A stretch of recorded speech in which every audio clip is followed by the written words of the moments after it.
Бәріңе сәлем, сіздермен жұмбақ әлем. Көптеген адамдардың ең қорқынышты фобиясы бірнеше метр тереңдіктегі жердің астында ояну. Ауаның аяқталуына санаулы минуттар қалды. Жүрек қағысы жоғарылап қараңғыда тұншыға бастадыңыз. Бір уақытта оянып кетіп бұл тек түс екенін түсіндіңіз. Бірақ кейбіреулер үшін бұл қорқынышты түс шындыққа айналған. Бүгінгі шығарылымда тіріде жерленіп бірақ аман-есен жер бетіне шыққан адамдар туралы оқиғаларды айтатын боламыз. 1937 жылы 19 жастағы Анджела Хайтс мотоцикл апатына түседі. Ол басымен кірпіш қабырғаға соғылған болатын. Дәрігерлер Анджеланың денесін тексеріп, жақындарына оның өлгенін хабарлайды.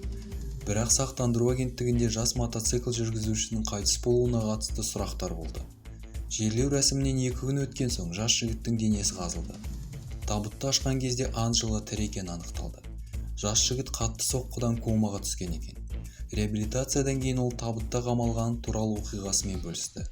Ол Францияда танымал болып, мұндай жағдайлардың алдын алу үшін радиотаратқышпен, азық-түлік қорымен, кітапханамен және химиялық дәретханамен жабдықталған арнайы табыт ойлап тапты.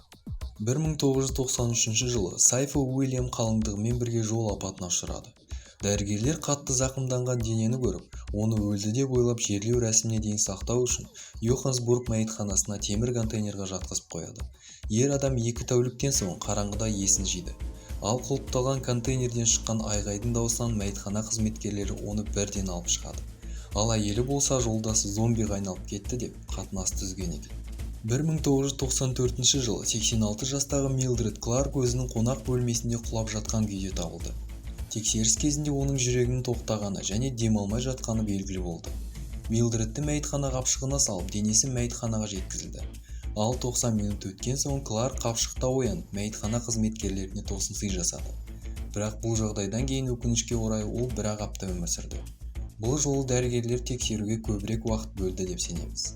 2015 жылы Қытайдағы ерлі-зайыптылардың нәрестесі жарық таңдаймен туылған болатын. Бірақ жас отбасы мұндай кемшілігі бар баладан кез келген жолмен құтылуға шешім қабылдады. Олар сәбиді картон қорапқа салып, зираттағы таяз қабірге жерледі. Лу Фенлин зират маңында шөптерді жинап жүріп, жердің астынан жылаған дауыс естіген соң бірден зираттан баланы қазып алып шығады. Ол кезде нәрестенің жерленгеніне 8 күн өткен болатын. Картонның ауа мен су өткізгіштігіне байланысты ғана нәресте аман қалды. Өкінішке орай дәлелдердің жоқтығынан ерлі-зайыптылар қамауға алынбады. 2013 жылы әйел адам Бразилияның шағын қалашығында туғандарының зират басына барғанында жер астынан шығып келе жатқан ер адамды көрді.